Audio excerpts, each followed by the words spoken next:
Well, I just mentioned the America's team. We got that documentary that's just dropped. Basically going over Jerry Jones's tenure with the Cowboys, and a lot's coming from that. Some stuff kind of already knew, just hearing different perspectives, different story, different headlines, and then some stuff is new, and then some you're just hearing Jerry do what Jerry does and talk a lot. And Rob G, he had a lot to say about why he feels like he is the maestro, the marketing zoo. He is the Steve Jobs of the NFL. Yeah, despite not winning a Super Bowl in 30 years, the Dallas Cowboys are still at the forefront of every sports media conversation. Case in point, the Netflix doc. America's team is top 10 on Netflix right now. Later on in this hour, we'll talk more about what's going on with Jerry Jones and Micah Parsons. Oh, yeah. Not like he's the only contract holder. There's another all-pro pass rusher in the AFC that's getting about 2% of the coverage that Micah Parsons is getting. And the reason why is because Jerry Jones fancies himself as the master marketer in the NFL. USA Today's Jared Bell spoke to him exclusively at Cowboys camp to discuss how is it that despite having, relatively limited success over the last 3 decades, that you guys have remained at the forefront of every football conversation. Here's what Jerry said, quote, "I bust my ass when it comes to marketing. This exact same hard work that is going on in the football, I work my ass off. And that hasn't slowed down. This is the busiest I've ever been at a training camp." Let me say something here, Ephraim. Okay. First of all, I heard way too many eyes. Way too many eyes. This is the I've ever worked. I feel great. I'm doing this. I. Last time I checked, you ain't throwing pads on. You ain't calling offensive or defensive plays. So that start there with the eyes. There's a lot of eyes going on. Secondly, you know who Jerry needs to be like? Another Jerry. Jerry Buss. You know why he needs to be like Jerry Buss? Let me explain. Jerry Lewis. Well, he acts like Jerry Lewis sometimes. But Jerry Buss, let me explain. You talk about marketing. You're talking about being creative. You're talking about having your team always splattered everywhere, coverage. Well, Dr. Jerry Buss did the same thing. The Lakers, pre him, started to fall off a little bit. Even had the best player in the league with Kareem, but wasn't nothing really shaking. But then he buys a team and realizes we got to spice this thing up along with doing the basketball thing. And what does he do? He's able to empower people. One of the greatest strengths you can have is hiring to your weaknesses. So he can say, Dr. Jerry Buss says, all right, I'm going to get this guy that was the logo and seems to know basketball and seems to be crazy about it. I'm going to get Jerry West to run this thing. Put Paul Wellsfeld in.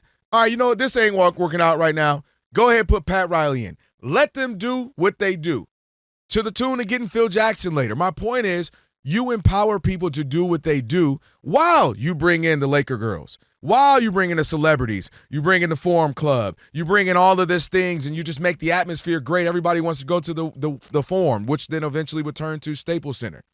Right? You're getting the best players. You get the Shaqs. You get the Magics. You draft and trade for the Kobes and so on and so forth. But all of that while also letting those other people focus on the basketball and in turn focus on the winning to the tune of a gang of championships under his helm and under his tenure and under his ownership, even in his death with his family. So Jerry Jones needs to be like the other Jerry. He is amazing at the marketing. He is amazing at having the odd couple with Rob Parker and Kelvin Washington, you in today, Ephraim, talking about him. But what about the other side? Winning. What about allowing your players who are busting their butt, blood, sweat, and tears, have the best chances to win year in, year out? And that's allowing other people to do what they're great at. So that's my thought. Jerry Jones could use a little bit more from the school of Dr. Jerry Buss, if you're asking me. Yes. You're right. But Jerry's going to be Jerry. I know. He is. And Jerry understands you can't build a brand that's only valuable or noteworthy when you're winning. Because eventually and inevitably there'll be times where you're not winning. And so if your brand is based on that, then there's going to be down market times for whatever that is you own. He's understood from the beginning in the inception of buying the team how to market a team label it America's team, and that label doesn't go with – it's not America's team because they're winning Super Bowls every year. It's America's team because Jerry made it America's team. It's America's team because they're on television every weekend, primetime spots. And so he understands in order to keep that up, you can't allow people to just focus on the actual football of it because it's been 30 years and there's been nothing to talk about. So imagine Jerry just sitting or standing pat, waiting for them to be relevant and good again. Now, they've had a couple of 12-5 seasons and had some great regular seasons, but that doesn't translate into greatness. But for Jerry, there's a reason these holdouts go all summer. It's been 3 years in a row. Mm-hmm. We've been talking about the Dallas Cowboys and what they should and shouldn't do about a player and not about the actual season and the playoffs and those things. So Jerry knows exactly what he's doing. As his own radio show, you're going to hear from him. We hear from the Dallas Cowboys owner more than we hear from the GM, the coach, and the players, all three combined. And that's by design. You don't even know who owns half the other teams in the league. Right. Because we've never heard from them. They don't have a TV and radio show. They're not going on podcasts. They're like, nope, I hired them to run the business.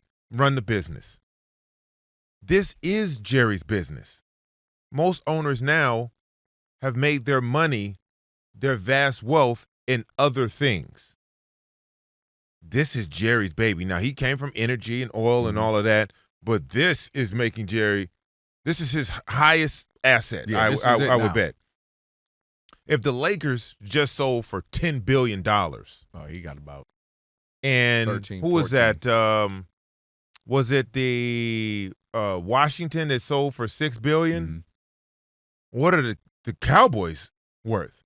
13. So you're sitting on something between $13 and $15 billion. Oh, you gonna micromanage the hell out of it. But you gotta be able to keep it relevant when it's not on the field. That's marketing 101. So you want? I'm gonna sell you this spoon.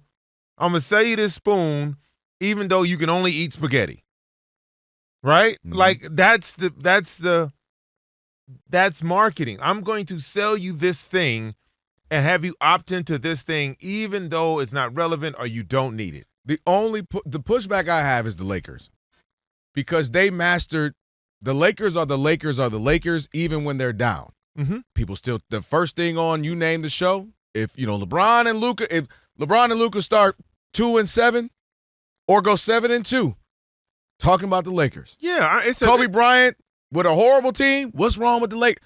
Kobe Bryant with Powell and Bynum, and the Lakers are great. Yeah, but you know who didn't hear from? Who? Jerry Buss. Right, but that's my point. You didn't hear from Jeannie.